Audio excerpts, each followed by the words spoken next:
Assalamualaikum warahmatullahi wabarakatuh. Selamat pagi adik-adik. Perkenalkan, nama kakak Puji Ayu Handayani.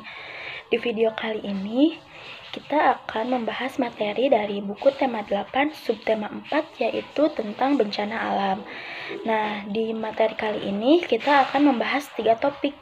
Yang pertama ada apa itu bencana alam, yang kedua macam-macam bencana alam, yang ketiga penyebab bencana alam. Nah, sebelum kita ke materinya, alangkah baiknya kita berdoa menurut agama dan kepercayaannya masing-masing. Berdoa di dalam hati mulai. Berdoa selesai. Nah, baik, langsung saja kita ke materinya ya adik-adik. Nah, baik adik-adik, materi pertama yang akan kita bahas yaitu apa itu bencana alam. Nah, kakak akan menjelaskan apa itu bencana alam. Bencana alam adalah suatu peristiwa alam yang mengakibatkan dampak besar bagi populasi manusia. Peristiwa alam dapat berupa banjir, letusan gunung berapi, gempa bumi, tsunami, tanah longsor, badai salju, kekeringan, hujan es, gelombang panas, badai tropis, tornado, kebakaran liar, wabah penyakit, dan masih banyak lagi. Nah, adik-adik tahu ternyata bencana alam ini disebabkan oleh peristiwa alam dan disebabkan juga oleh ulah manusia. Nah, baik, kita akan bahas satu-satu ya adik-adik, apa saja contoh bencana alam yang disebabkan oleh peristiwa alam dan disebabkan oleh ulah manusia. Nah, bencana alam yang disebabkan oleh peristiwa alam contohnya yaitu ada gempa bumi dan angin topan. Sedangkan yang disebabkan oleh manusia contohnya yaitu ada banjir dan tanah longsor. Nah, adik-adik semua ada yang tahu kenapa banjir dan tanah longsor bisa disebabkan oleh manusia? Nah, benar sekali ya. Sebab manusia menebang pohon sembarangan dan membuang sampah sembarangan. Hal itulah yang menyebabkan terjadinya longsor dan banjir. Nah, sekarang adik-adik sudah paham kan mengenai materi yang kakak jelaskan tadi, mengenai apa itu bencana alam? Jika sudah paham, kita masuk ke materi yang selanjutnya ya. Nah, selanjutnya kita masuk ke materi yang kedua ya, yaitu mengenai macam-macam bencana alam. Oke adik-adik, kita bahas dari bencana alam yang disebabkan oleh peristiwa alam terlebih dahulu ya. Nah, yang pertama ada gempa bumi. Gempa bumi adalah getaran atau guncangan yang terjadi di permukaan bumi akibat pelepasan dari energi bawah permukaan secara tiba-tiba yang menciptakan gelombang sistematik. Maksudnya gelombang seismik. Nah, gempa bumi biasanya disebabkan oleh pergerakan kerak bumi atau lempeng bumi. Selain itu, gempa bumi juga bisa disebabkan oleh letusan gunung berapi. Gempa bumi juga bisa diartikan sebagai suatu peristiwa bergetarnya bumi akibat pelepasan energi di dalam bumi secara tiba-tiba yang ditandai dengan patahnya lapisan batuan atau kerak bumi. Nah, gempa bumi ini dibedakan menjadi 3 macam, yaitu yang pertama ada gempa vulkanik. Nah, gempa bumi vulkanik merupakan gempa yang disebabkan oleh letusan gunung berapi. Gempa jenis ini disebabkan oleh aktivitas magma pada gunung berapi ketika seperti gempa Sinabung, gempa Kelut, gempa Tambora, dan sebagainya. Nah, selanjutnya ada gempa tektonik. Gempa tektonik terjadi karena adanya pergeseran lempeng bumi akibat energi di zona penunjaman terlepas. Pada umumnya, kekuatan gempa tektonik lebih dahsyat dibanding gempa vulkanik, seperti gempa Aceh, gempa Pangandaran, gempa Padang, dan sebagainya. Nah, lanjut, yang ketiga ada gempa runtuhan atau terban. Gempa runtuhan atau terban merupakan gempa yang disebabkan oleh terjadinya longsor pada tanah, runtuhnya gua, dan sejenisnya. Nah, gempa jenis ini hanya berdampak pada wilayah yang kecil saja. Nah, selanjutnya ada angin topan. Angin topan merupakan pusaran angin pusaran angin yang sangat kencang hingga mencapai kecepatan 120 km per jamnya, hingga pada level tertinggi bisa mencapai 200 km per jamnya. Nah, angin topan ini banyak ditemui di daerah pembagian musim yang beriklim tropis, yang berada di antara garis balik selatan dan utara. Namun, angin topan ini tidak melanda pada daerah yang berdekatan dengan garis khatulistiwa. Oleh karena itulah, angin topan sangat jarang terjadi di Indonesia, karena Indonesia berada persis di garis khatulistiwa. Nah, selanjutnya ada bencana alam yang disebabkan oleh manusia. Yang pertama ada banjir. Banjir merupakan suatu kondisi di mana luapan air yang berlebih yang mengakibatkan terendamnya suatu wilayah. Banjir adalah air dalam volume besar yang dapat menggenangi sebuah daerah. Banjir juga dapat dikatakan sebagai aliran air yang tidak dapat tertampung lagi oleh sungai, aliran air, dan saluran irigasi yang lainnya. Biasanya, air banjir merupakan air yang berasal dari sungai atau hujan lebat yang terus-menerus hingga dapat menyebabkan luapan. Nah, saat banjir ini terjadi, banyak orang yang kehilangan harta benda mereka, bahkan dapat menimbulkan korban jiwa juga. Karena hal tersebut, sudah sepatutnya kita sebagai manusia menjaga alam agar tidak ada lagi terjadinya banjir yang akan merugikan banyak orang. Nah, selanjutnya ada longsor.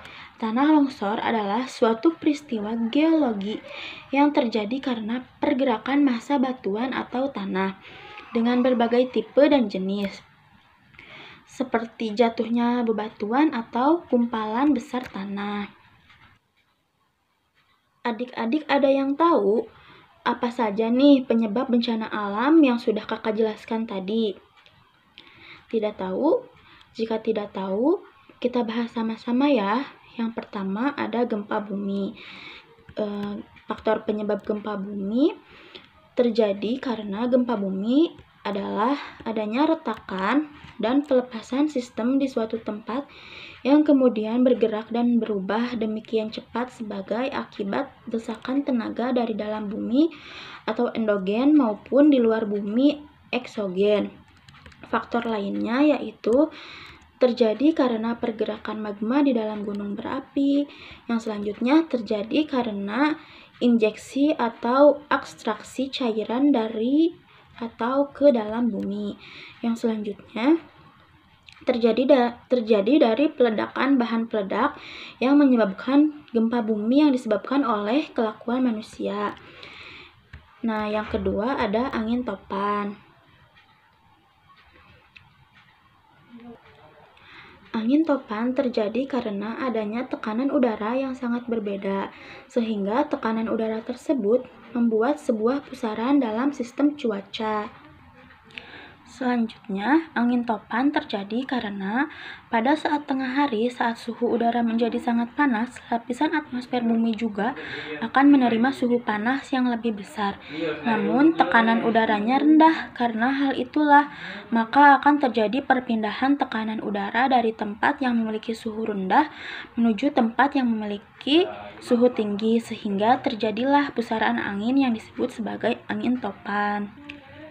Nah, angin topan ini sering terjadi di wilayah samudra yang dekat dengan garis khatulistiwa seperti Samudra Pasifik dan Laut Atlantik. Pada saat tengah hari, suhu akan mencapai lebih dari batas normal, yaitu sebesar 27 derajat naik sedemikian rupa, sehingga membuat suhu permukaan laut menjadi lebih tinggi dibandingkan dengan suhu yang berada di dalam air. Hal ini akan membuat penguapan yang sangat besar dan cepat. Pada proses penguapan tersebut juga terjadi proses pembekuan sehingga menyebabkan pusaran angin yang bergerak cepat. Nah, angin topan atau di Indonesia dikenal sebagai angin badai biasanya datang secara mendadak. Namun sebelum itu terjadi, proses pembekuan pusaran angin yang berlangsung selama beberapa jam. Nah, adik-adik, yang selanjutnya yaitu ada banjir. Banjir ini disebabkan oleh beberapa faktor, diantaranya yaitu yang pertama karena adanya penambangan pohon secara liar, yang kedua membuang sampah sembarangan, yang ketiga membangun pemukiman di bantaran kali, yang keempat curah hujan yang cukup tinggi, yang kelima tanah yang tidak mampu menyerap air. Nah, selanjutnya ada tanah longsor. Nah, tanah longsor ini disebabkan oleh yang pertama karena tidak ada tumbuhan atau pohon. Yang kedua karena menumpuknya sampah. Yang ketiga karena penebangan pohon liar. Yang keempat karena banyaknya tumpukan sampah. Yang kelima karena tingginya curah hujan. Yang keenam adanya hutan gundul atau hutan gundul. Nah, hanya segitu adik-adik materi yang dapat kakak sampaikan. Kurang dan lebihnya mohon maaf. Semoga materi yang kakak sampaikan dapat dipahami dengan mudah ya oleh adik-adik. Jikalau ada materi yang belum dimengerti, adik-adik bisa tanyakan langsung ke kakak. Oh ya adik-adik, kakak mau menyampaikan satu hal nih. Kira-kira adik-adik ada yang tahu tidak? Kakak mau menyampaikan apa? Tidak tahu? Kakak mau menyampaikan hal-hal yang dilakukan jika terjadi bencana alam. Nah, contohnya gempa bumi. Gempa bumi adalah bencana yang tidak dapat diprediksi kapan akan terjadi. Namun, ada sejumlah persiapan yang bisa dilakukan untuk antisipasi seandainya gempa bumi ini terjadi. Nah, pertama yang kita lakukan yaitu mengecek potensi bahaya rumah. Di antaranya, letakkan lemari secara aman pada dinding. Kemudian, tempatkan barang besar dan berat di bagian bawah lemari. Taruh barang pecah belah di bagian yang rendah dan tertutup. Selanjutnya, gantungkan barang berat seperti figura, foto, atau cermin jauh dari tempat tidur, sofa, atau tempat di mana ada orang-orangnya. Yang selanjutnya, pastikan lampu yang ada di langit-langit rumah tetap terpasang kuat. Selanjutnya, perbaiki segera jika ada kerusakan pada jaringan listrik atau gas. Amankan pemanas air dengan terpasang dengan baik di dinding. Selanjutnya, jika ada retakan pada langit-langit atau fondasi, lakukan perbaikan. Selanjutnya, tempatkan bahan mudah terbakar di lemari tertutup dan paling bawah. Nah, hanya segitu mungkin yang dapat kakak sampaikan. Semoga kita dijauhkan ya adik-adik dari gempa bumi ini. Sekian materi yang dapat kakak sampaikan. Semoga adik-adik tetap sehat dan semangat ya. Wabillahi taufiq wal hidayah. Wassalamualaikum warahmatullahi wabarakatuh.